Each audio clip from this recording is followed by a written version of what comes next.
இது உங்களுக்கு இன்ட்ரெஸ்ட் இருந்து ஒரு 15 மாடு வாங்கி ஒரு 2 பேர் ஆளுக்கு வேலையை போட்டு சம்பாதிக்கலாம் அப்படின்னு சொல்லிட்டு எடுத்தீங்கன்னா இன்னைக்கு தாராளமாக சொல்லுவேன் நீங்கள் 1 லட்ச ரூபா எடுக்கலாம். மாடு வந்து இது மாதிரி நோய்பட்டு எதுனா ஒரு இன்சிடென்ட் ஆகி இறந்துச்சு அப்படின்னா அந்த இன்சூரன்ஸில் ஒரு 10,000 ரூபா வரதை வச்சு கூட ஒரு கண்ணுக்குட்டி வாங்கி இன்றைக்கி அங்கே விட்டிங்கன்னா கூட அடுத்த ஒரு வருஷத்தில் உங்களுக்கு அது வந்து பருவத்துக்கு வந்து ஒரு 2 வருஷத்துக்குள்ளே கண்ணு போட்டு நீங்கள் அதை ஒரு மாடாக உருவாக்கிக்கலாம். அந்தளவுக்கு வந்து ஒரு பெனிஃபிட்டாக இருக்கிறது தான் அந்த இன்சூரன்ஸு.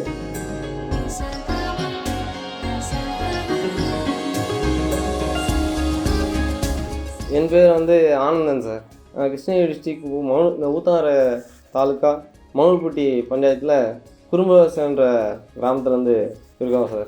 எங்கள் அப்பா பேர் வந்து சிவலிங்கம், அம்மா பேர் வந்து மாதம்மா சார். எனக்கு வந்து 27 ஆகுது சார் இப்போ ஏஜ். சின்ன வயசுலேருந்தே கொஞ்சம் ஒரு கஷ்டமான சூழல்லேருந்து வளர்ந்த பையன் சார். கொஞ்சம் படித்தது எல்லாமே கவர்மெண்ட் ஸ்கூலில் தான் சார் படித்தேன். காலேஜ் முடித்தேன், டிப்ளமோ தான் படித்தேன். படித்து முடிச்சுட்டு வேலைக்கு போகலாம் அப்படின்ற போது ஒரு 8 ரூபா 50 ரூபா அந்த ரேஞ்சில் தான் சார் வீட்டுக்கு அனுப்ப முடிஞ்சிச்சு.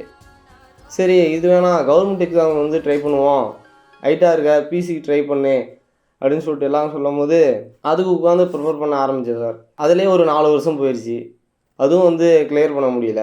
சரி இதுக்கு மேலே வந்து நான் இப்படியே இருந்தேன் அப்படின்னா அதுக்கப்புறம் தான் சார் தொழில் செய்ய ஆரம்பித்தோம். அப்போ தான் சார் ஃபஸ்ட்டு அப்பா வச்சு இந்த பால் தொழிலையே நம்ம எடுத்து செய்யலாம்னு சொல்லிட்டு ஃபஸ்ட்டு பால் பிஸ்னஸ் தான் ஆரம்பித்தேன்.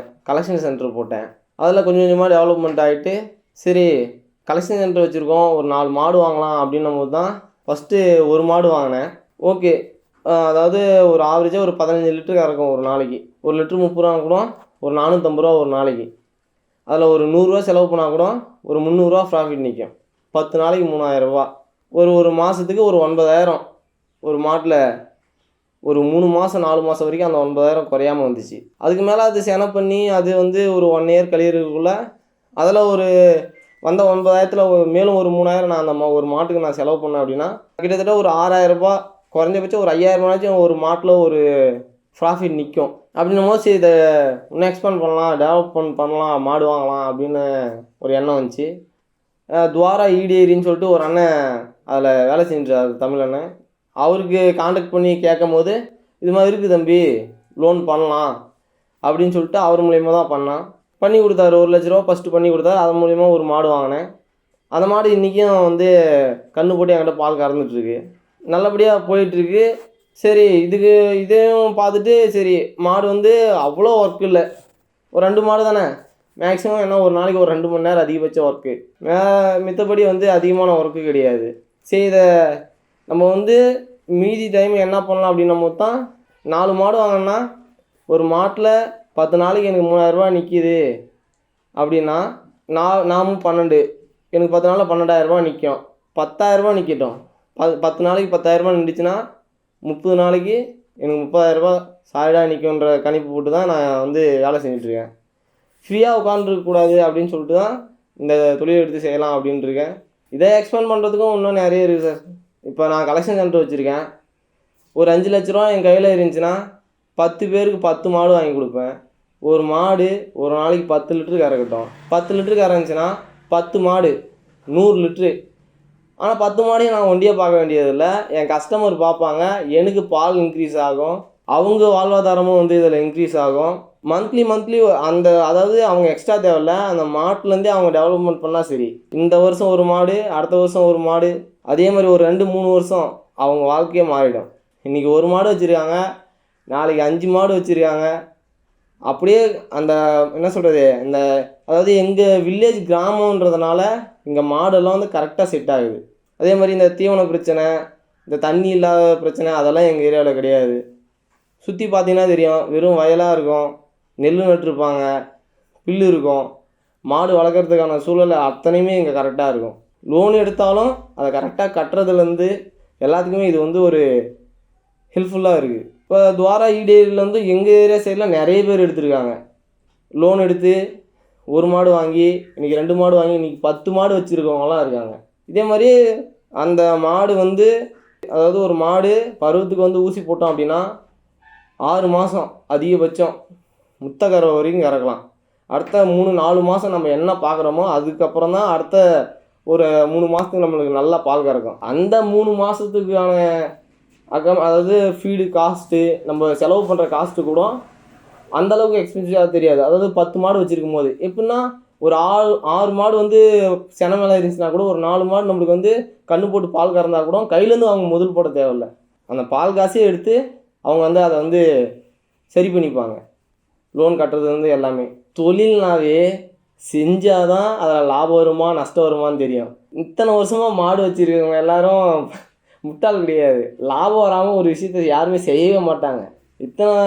இவ்வளோ பேர் மாடு வளர்க்குறோம், எதுக்கு வளர்க்குறோம்? லாபம் இல்லாமையாக வளர்க்குறோம்.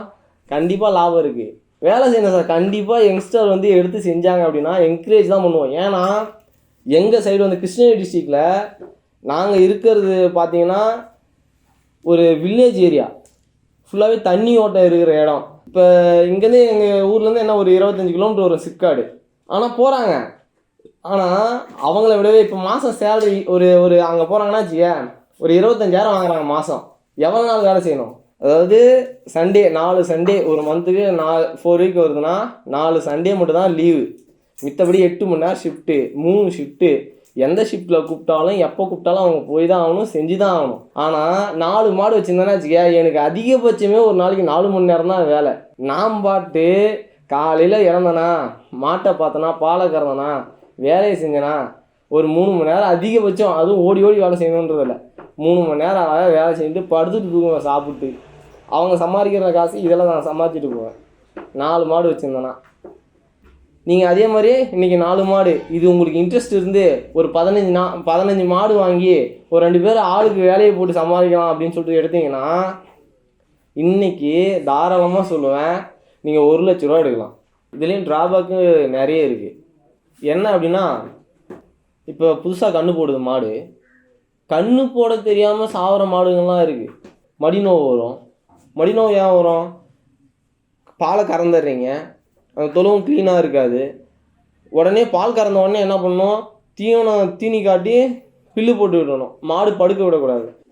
ஒரு மாடு வந்து ஒரு காலே அடிபட்டுருச்சு அப்படின்னா கூட இன்சூரன்ஸ்னு ஒன்று போடணும், கண்டிப்பாக போடணும். நீங்கள் 1 லட்ச ரூபா போட்டு இன்றைக்கி ஒரு மாடு வாங்குறீங்க, 3500 4000 ரூபா செலவு பண்ணி ஒரு இன்சூரன்ஸ் போட மாட்டீங்களா? துவாராகி டெய்ரியில் 500 ரூபாய்க்கு வந்து ஒரு இன்சூரன்ஸ் இருக்குது.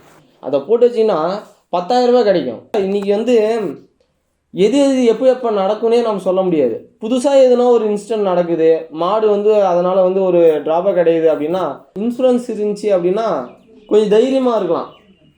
நம்மளால் காப்பாற்ற முடிஞ்ச அளவுக்கு நம்ம அதை செஞ்சுருவோம். செஞ்சுட்டு முடியாத பட்சத்தில் கண்டிப்பாக வந்து அந்த இன்சூரன்ஸை வந்து நம்ம கிளைம் பண்ணி அது வந்து இப்போ ஒரு 10,000 ரூபா கொடுத்தா ஒரு கன்னுட்டி வாங்கி வளர்க்கலாம்ல. மேக்ஸிமம் அதிக அமௌண்ட் போட்டு நீங்கள் எடுக்கிற மாட்டுக்கெல்லாம் கண்டிப்பாக வந்து இன்சூரன்ஸ் போடுங்க. அமௌண்ட்னா வந்து அதிகமாக போடணும் இன்சூரன்ஸுக்கு அப்படின்னு சொல்லிட்டு நினைக்காதீங்க. 500 ரூபாயிலேருந்து கூட பண்ணுறாங்க. துவாராகி டெய்ரியில் என்ன ஒரு பெனிஃபிட் அப்படின்னா ஃபோன் பண்ணால் சரி அவங்க வீட்டான வந்து பார்த்து இதை ரொம்ப எளிமையாக முடிச்சு கொடுக்குறாங்க. 2 நாளில் வேலையை முடிச்சு எனக்கு அமௌண்ட்டே என் அக்கௌண்ட்டில் வந்து ஏறிச்சு.